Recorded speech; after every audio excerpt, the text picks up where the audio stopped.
দলের মাধ্যমে লোকাল নির্বাচন আমরা পাচ্ছি না, নন পলিটিক্যাল নির্বাচন।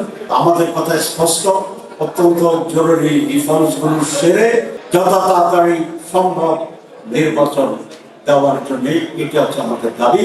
আগের মতো করে জেনে তো একটা নির্বাচন বাংলাদেশের জন্য কল্যাণ।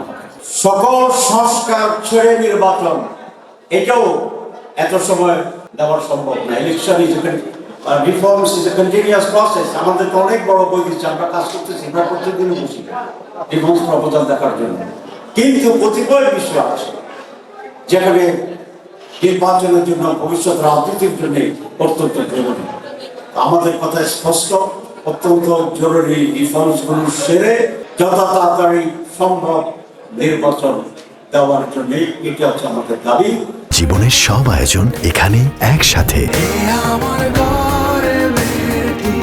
এটা প্রধানমন্ত্রী বলেছেন তিনি ডিসেম্বর করবেন। আমরা আশা করি প্লাস মাইনাস করে ওনার বক্তব্যকে সামনে রেখে বাংলাদেশে একটি সুষ্ঠু নির্বাচন এটা করা দরকার। আমরা বলেছিলাম লোকাল ইলেকশন আগে, ন্যাশনাল ইলেকশন তারপরে, এবং সিমিলটেনিয়াস একসাথে চলবে। আমরা লোকাল ইলেকশন চেয়েছিলাম এই জন্যে যে আজকে ইউনিয়নের উপজেলার মানুষের সাফারিংসের কোনো শেষ নেই। জন্ম সনদ পায় না, মৃত্যু সনদ পায় না, চাকরিতে যাবে বিদেশে ক্যারেক্টার সার্টিফিকেট পায় না। সুতরাং এই সমস্যাটা নন পলিটিক্যালি হইতে হবে, সেটা কোনো দলের মাধ্যমে লোকাল নির্বাচন আমরা পাচ্ছি না, নন পলিটিক্যাল নির্বাচন, তারপরে জাতীয় সংসদ নির্বাচন এবং একসাথে প্রিপারেশন। এই হচ্ছে জামাত আসছে। তারপর আমরা মনে করি যে সকল রাজনৈতিক দলকে ডায়লগ করা উচিত, একসাথে বসা উচিত, মেজর স্টেকহোল্ডার যারা, তারপরে আলাপ আলোচনার মাধ্যমে একটা কনসেনসাস বা ঐক্যমত্যে আমরা পৌঁছতে পারবো।